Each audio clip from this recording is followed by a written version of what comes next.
Yo, everyone in the artist coaching community Facebook group, what's up? I'm gonna give you an answer to your questions on the FRI-Q&A today.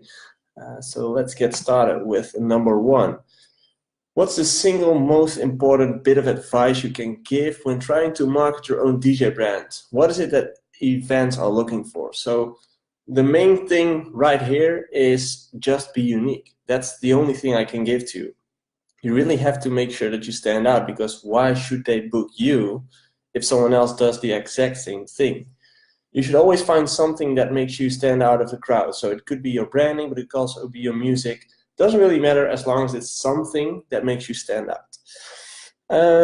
Jack Brown asked me, okay, how to get a feature in your genre on Beatport or to get your charts featured. Well, that all comes down to building a fan base and make sure that you keep delivering quality and value to the crowd.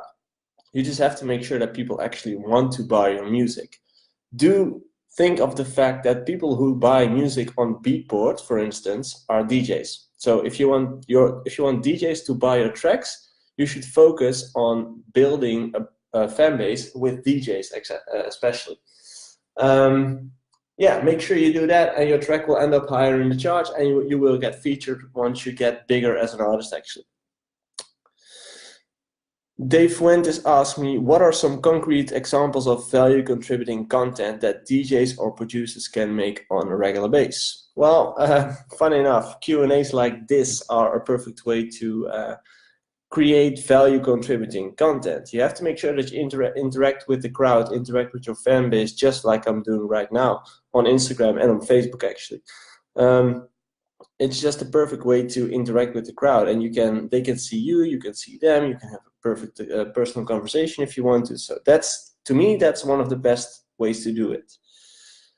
Martin Westerink, how do you sign your music to a label when you know it's not mainstream? Often labels tell you to do something new, but they won't be able to sell it because it's too refreshing. Well, first of all, I wouldn't listen to labels at all.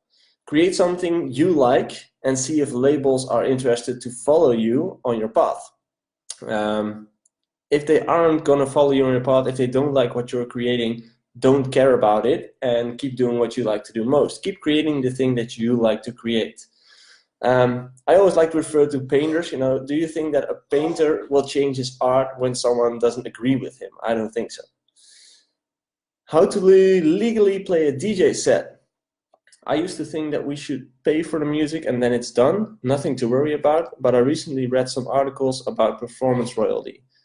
It seems that the way I used to do it isn't legal enough. I'd like to know what I should do to make it 100% legal. Well, as far as I know, a DJ isn't obligated to pay performance royalties.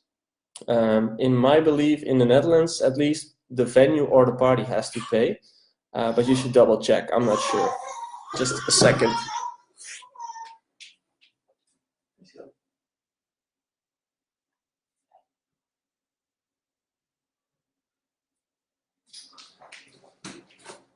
So, where was I? Yeah, is it necessary to copyright your music before sending it out to labels or a mastering engineer?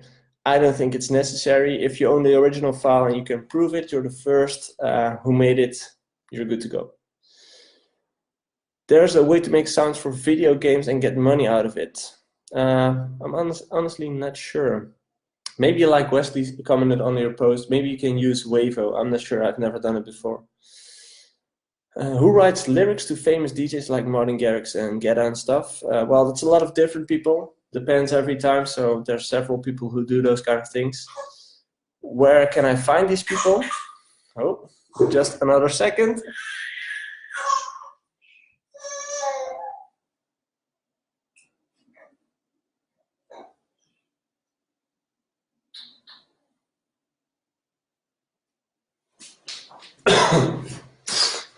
Baby's crying. Woohoo!